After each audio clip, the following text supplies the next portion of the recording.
In this simple video tutorial, I'm going to share with you how you can change your recovery phone number on your Google account. You can change your Google account phone number in just few simple steps. To do this, simply head into your Gmail. Tap on these three lines right here. Then scroll down onto the settings option. Tap on this first option right here. Select your info, privacy, and security.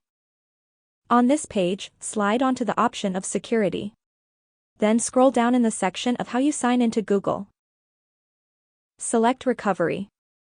On this page, tap on manage your phone numbers. You will have to tap on this edit icon right here. Then tap on update number. Enter in your current phone number and then tap on select. Your phone number will be updated successfully. That's how easy it is to update your phone number on your Google account. If you have any questions, just let me know in the comments section down below. Please don't forget to leave a like, share and subscribe for more video tutorials like this one.